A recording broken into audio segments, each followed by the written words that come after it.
পুঁজিবাজারে বছরের পর বছর বন্ধ ও ঝুঁকিপূর্ণ কোম্পানির তালিকাভুক্ত থাকার সুযোগ আর থাকবে না বলে জানিয়েছেন বিএসইসির chairman Masud Khan. Capital market journalist forum CMJF টকে এসব কথা বলেন তিনি। একই সঙ্গে বাজারে আস্থা ফিরিয়ে আনতে মিউচুয়াল ফান্ড, মার্জিন ঋণ ও পাবলিক ইস্যু বিধিমালায় পরিবর্তনের কথাও জানান তিনি। দীর্ঘদিন ধরে বন্ধ ও দুর্বল অনেক কোম্পানি পুঁজিবাজারে তালিকাভুক্ত থাকায় ক্ষতির মুখে পড়েছেন সাধারণ বিনিয়োগকারীরা। এমন বাস্তবতা নিয়ন্ত্রক সংস্থা বিএসইসি কঠোর অবস্থানের ঘোষণা দিয়েছে। বৃহস্পতিবার পুঁজিবাজার বিটের সংবাদকর্মীদের সঙ্গে আলোচনায় বিএসইসি চেয়ারম্যান মাসুদ খান বলেন, দীর্ঘদিন বন্ধ বা ঝুঁকিপূর্ণ কোম্পানি তালিকাভুক্ত থাকার সুযোগ নেই। Can't allow these companies to indefinitely operate in the stock market.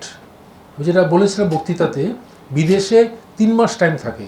একটা কোম্পানি বন্ধ হয়ে গেলে অটোমেটিক ডিলিস্টিং, কোনো কথা নাই। Enough is enough. তোমাদেরকে 1 বছর টাইম দিলাম to make sure that you restructure করো, যাই করো, but you have to start operations. এছাড়া তো কোনো উপায় নাই। তিনি জানান, বাজারে গতি ফেরাতে আগামী 2 সপ্তাহের মধ্যে মার্জিন ঋণ বিধিমালার পরিবর্তন আনা হবে। এই কারণে আজকে আমাদের এই দুর্দশা। বাট আমাকে এই ইন্ডাস্ট্রিকে গ্রো করতেই হবে যদি আমি চাই আলটিমেটলি রিটেল ইনভেস্টররা প্রপারলি মার্কেটে আসুক, ওনারা যেন প্রতারিত আর না হয়। এই কারণে মিউচুয়াল ফান্ড আমার টার্গেট ছিল 1 নম্বর একেবারে।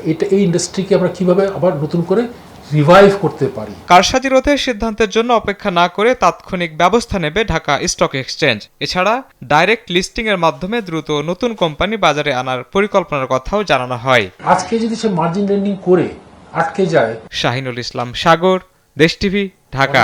বহুজাতিক কোম্পানির ইন্ডিপেন্ডেন্ট ডাইরেক্টর ছিলাম।